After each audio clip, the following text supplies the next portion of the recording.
He had spent 11 years standing perfectly still. Not once, not twice, but 365 days a year, 11 rotations around the sun, all while wearing wool-blend trousers and a bearskin hat that weighed nearly 8 pounds and retained heat like a slow cooker. His name was Davies, and he was a soldier in the household cavalry, which meant his primary mission was to look like he had been carved from marble and placed outside a very important building. Tourists took pictures with him. Children waved. Occasionally, drunk men tried to make him blink. He never did. On paper, Davies was 6'2" and lean, but his stillness gave him a different kind of physicality. He could hold his spine so straight that chiropractors would weep with professional admiration. His gaze could remain fixed on a point for hours without wavering. His heartbeat, over the years, had slowed to something almost reptilian when he was on duty. He could stand in the rain while water pooled in the brim of his helmet and trickled down his neck, and his face would show nothing. Not discomfort, not boredom, not even the quiet amusement of a man who knew he looked ridiculous, but also knew he could out-stubborn anyone who suggested it. The Horse Guards building sat behind him. The sun was weak, but persistent.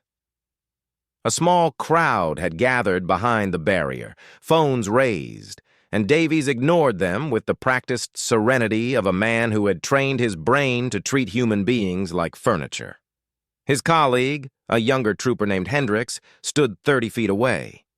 And Hendricks had been on the Queen's Guard for only 18 months. He still fidgeted. Not visibly, not to the tourists, but Davies could see the microscopic adjustments, a shift of weight, a tiny roll of the shoulders. Hendricks was not yet empty.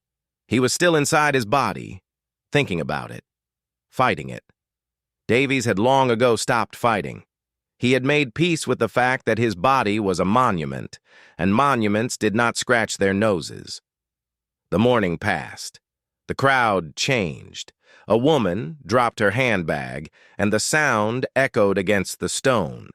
Davies did not look. A child screamed. Davies did not flinch. A helicopter passed low overhead, rattling the windows of the nearby ministry buildings. Davies remained motionless. His breathing was shallow, efficient, invisible. His pulse sat at 48 beats per minute. Now, when his 2-hour shift ended, he marched back inside the guard room with the same mechanical precision he had maintained outside. Only when the door closed and the public disappeared did he allow himself to exhale fully. Hendricks followed him in, already rubbing his neck. "How do you do it?" "Staff," Hendricks asked, peeling off his helmet. 2 hours, not a twitch. I had a cramp in my calf at 40 minutes and I thought I was going to die. Davies unbuttoned his tunic. He didn't hurry. He never hurried. "You stop thinking about your body," he said. "You think about what you're guarding." "What are we guarding?" "The idea of something worth guarding." Hendricks looked at him like he had just spoken ancient Greek. Davies did not explain further. Some things could not be taught. They could only be absorbed over years. Through the soles of your boots, through the weight of the hat, through the silence.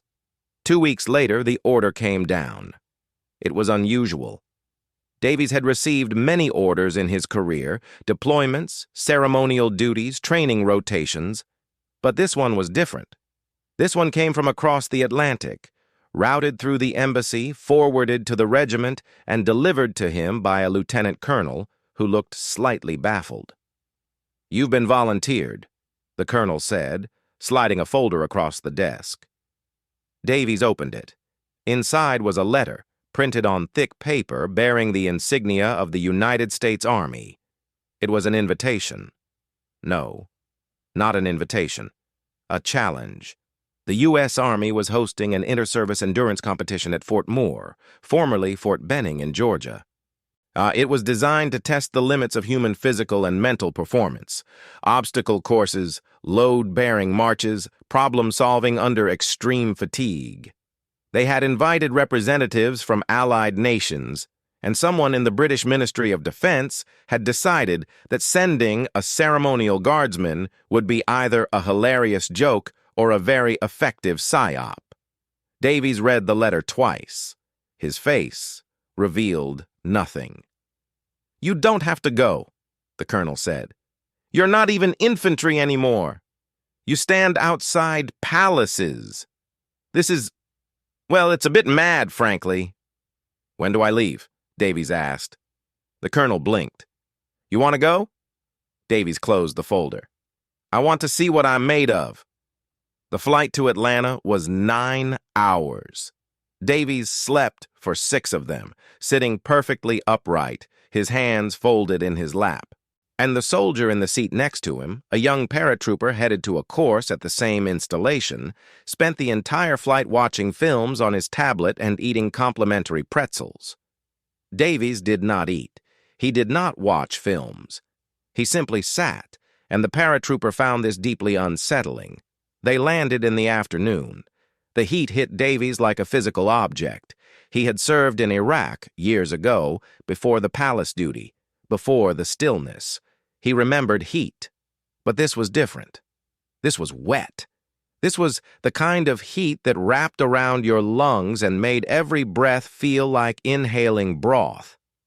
He stepped off the transport bus at the Fort Moore reception area and immediately began to sweat. His uniform, crisp when he left London, wilted within minutes. The other competitors were already there. Now he saw them through the haze of humidity.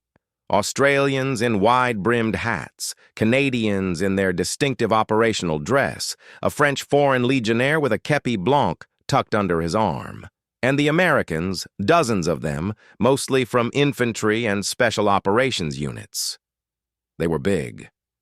They moved with the loose confidence of men who spent their lives outdoors, carrying heavy things, breaking things, fixing them, breaking them again. They looked at Davies. He was tall and lean, and his uniform was the wrong color, and he had never in his entire career fired a weapon in combat. They did not say anything. They did not need to. A sergeant major with a clipboard gathered them in a hangar. He had a shaved head and a voice that had been sandpapered smooth by decades of shouting. "Welcome to the Best Ranger-type challenge," he said. "That's except it isn't. This is new. This is us figuring out what soldiers from different countries are actually capable of when you strip away the doctrine and the national pride and the fancy equipment. Some of you will quit. Some of you will get hurt. One of you will win. Probably an American." Laughter rippled through the crowd. Davies did not laugh. He was calculating. He had read the briefing materials on the flight. He knew what was coming. A 12-mile ruck march with 45 pounds of gear. An obstacle course designed by Army Rangers. A marksmanship test with unfamiliar weapons. A land navigation exercise in dense pine forest. A mystery event that the cadre refused to describe. They issued him his equipment. American pattern plate carrier heavier than his British one. An M4 carbine zeroed to someone else's eyes. And a rucksack filled with sandbags to meet the weight requirement. He put it on and stood in the Georgia heat, and the weight settled onto his shoulders like an old friend. The Australian next to him, a wiry sergeant with sun-bleached hair, glanced over. "You're the palace guard, yeah? The one with the big hat?" "Yes," Davies said. "Right then." The Australian grinned. "This should be interesting." Davies said nothing. The sun continued to beat down. Somewhere a bugle played a call he did not recognize. He thought about the horse guards, about the tourists, about the stillness. He thought about the colonel's words. "You don't even fight anymore." This was true. He had not fought, not really, for 11 years. He had stood. He had represented. He had become furniture. But furniture could still move. and when the time came. So he intended to move very, very fast. The first event began at 0500. The sky was still dark, stained only by the orange glow of security lights along the perimeter. Davies had slept 3 hours. He had eaten exactly 400 calories, measured by the prepackaged rations he had brought from London. He had stretched in the dark, silently, while his roommates, a Canadian medic and a Marine from Camp Lejeune, snored in their cots. They assembled on a dirt field behind the main barracks. The air was thick and cool, heavy with the promise of the coming heat. The sergeant major from yesterday stood at the front, flanked by a dozen instructors in tan T-shirts and patrol caps. They did not look friendly. "Good morning, international guests," the sergeant major said.